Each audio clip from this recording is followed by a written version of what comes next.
The new Lyme vaccine debate is missing the most important biological question.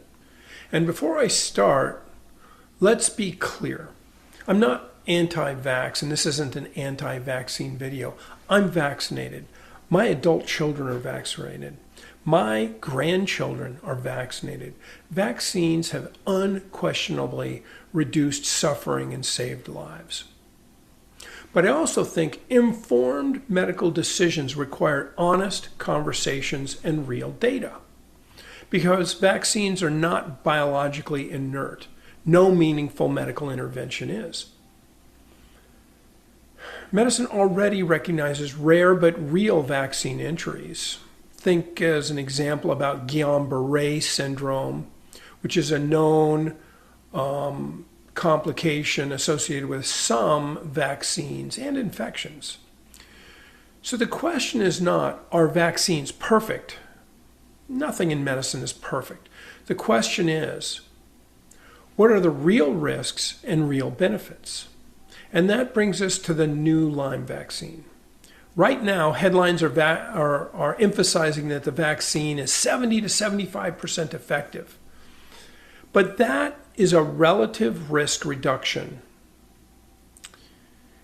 And this is where medicine often confuses the public. Relative risks and relative risk reductions can sound really dramatic, while the actual real-world benefit can be modest. For example, if some medicine could reduce the risk of a disease from 3 in 10,000 people to 2 in 10,000 people, the relative risk reduction would be 33%. That sounds really impressive. But the actual absolute risk reduction is 1 person in 10,000, or 0.01%. And that distinction matters enormously when you're talking to people and they're trying to make decisions. So what is the actual absolute risk reduction for this new Lyme vaccine? Well, the truth is, right now, we don't know. The company has only released the relative risk reduction numbers, in roughly 73%. But they have not publicly released the actual case rates between the vaccinated and the placebo groups. And without those numbers, we cannot calculate a true absolute risk reduction.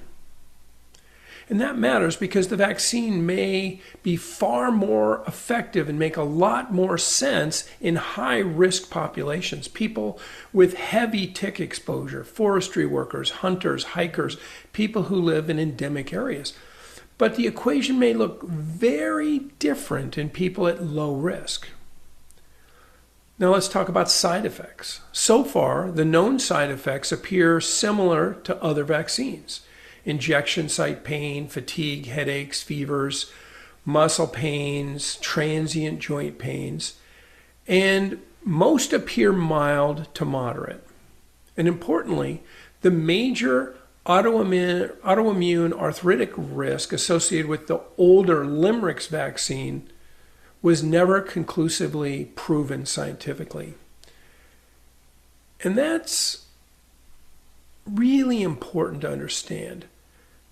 The public concern around the older Limerix vaccine was enormous. Many people believe the vaccine caused autoimmune arthritis, but large epidemiological studies and FDA reviews never definitively confirmed the association statistically.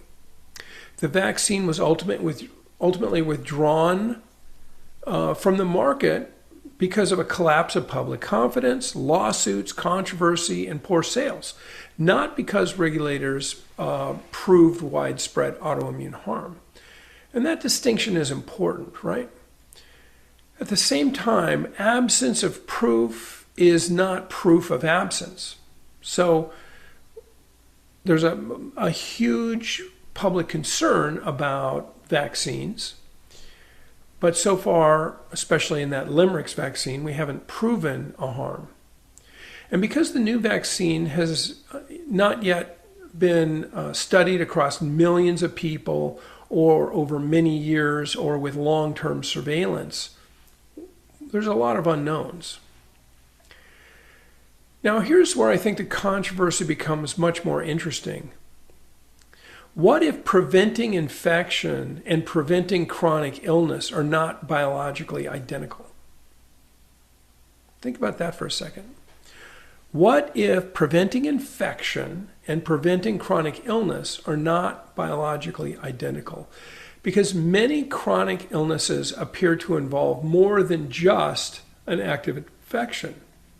Long COVID, as an example, or post-viral syndromes, or post-infectious in IBS after people get Giardia, or some people get chronic fatigue syndrome after getting Giardia, and there's no evidence of Giardia in their system anymore. And then there are also chronic inflammatory states. So increasingly, medicine is recognizing that persistent immune signaling, antigen exposure, inflammatory fragments, and maladaptive host responses play a significant role in chronic illness. In my post-acute sequelae framework, or POSI framework, we call this maladaptive host persistence. The body shifts into a defensive physiology with persistent inflammation, autonomic dysregulation, altered energy metabolism, so that your mitochondria, where you convert your food into energy, are not really producing energy as much as they are in a defensive posture.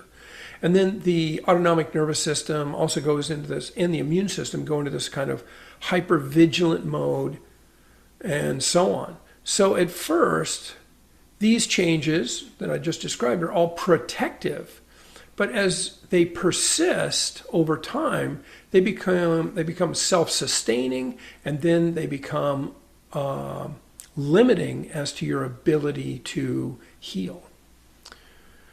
So that doesn't mean that the Lyme vaccine is bad. In fact, it probably will substantially reduce acute Lyme infections, and that's important. But I think we should be honest enough to say the verdict is still out, because we don't have the full data set yet. We don't have true absolute risk reductions. We don't have long-term population safety, or a complete understanding of why most people recalibrate and get back to normal, while it's only a small subset of people who go on to present with persistent chronic illness. And I think this is the future of medicine, not pro-vaccine versus anti-vaccine, but understanding the intricacies and interactions between exposure, immune signaling, host resilience, and persistent adaptation. And this is the conversation that we should be having.